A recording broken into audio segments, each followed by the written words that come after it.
Here we are working on the Horvath market case. Let's see how we would go about solving this.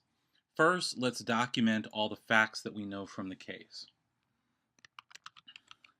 So we know that he said he can pay the driver $9 per hour.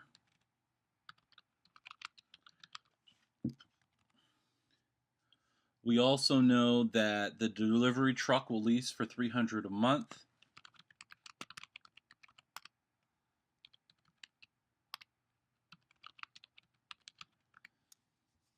And we know that insurance will cost $200 a month.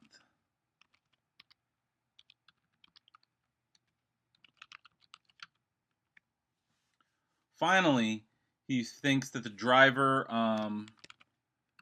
will be able to do 6 deliveries per hour.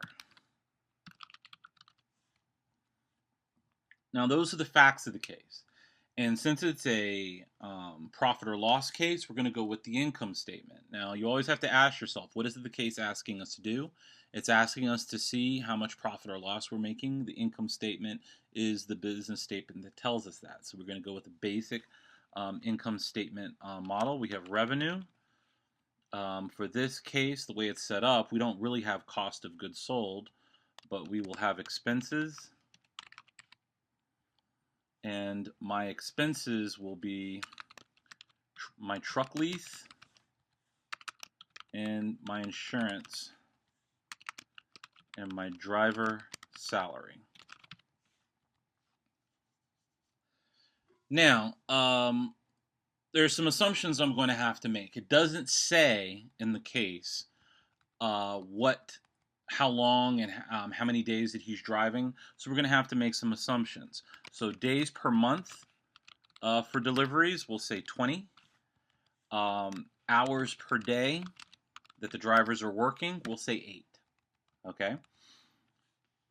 And with that, we have practically everything we need to solve the case except for the price, the delivery fee. So I have my facts here.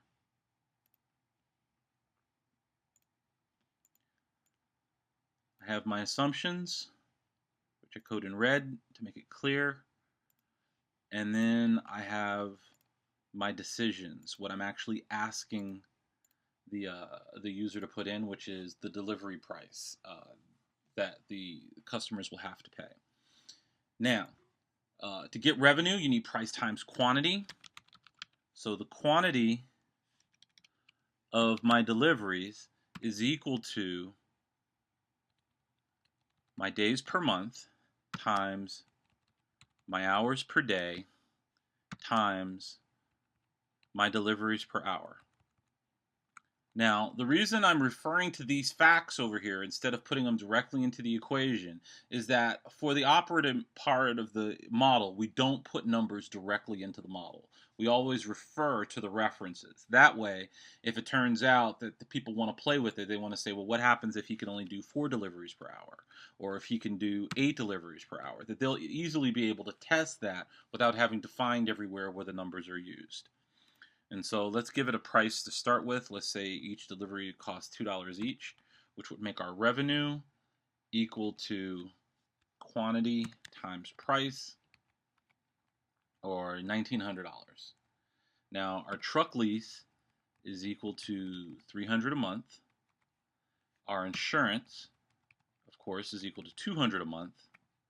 And the driver's salary is equal to days per month times hours per day times the driver pay per hour. Okay? So this gives me my total expenses.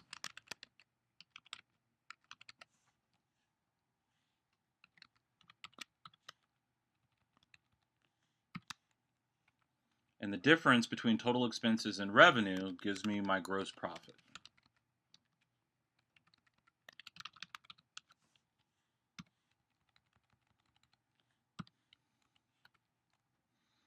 And apparently, at $2,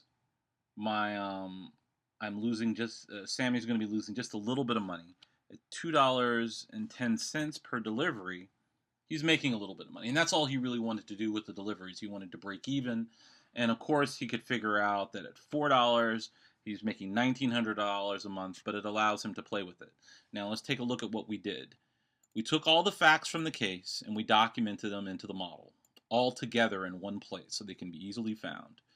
We had certain other pieces of data that we needed in order to do the case. So we made assumptions about what they probably were, but documented them as well and highlighted them to make sure that they were obvious to the user that this data was here.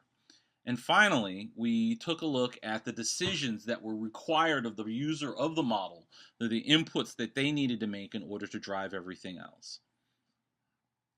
And of course, as we said, we figured out that the case was asking you to figure out what profit would be.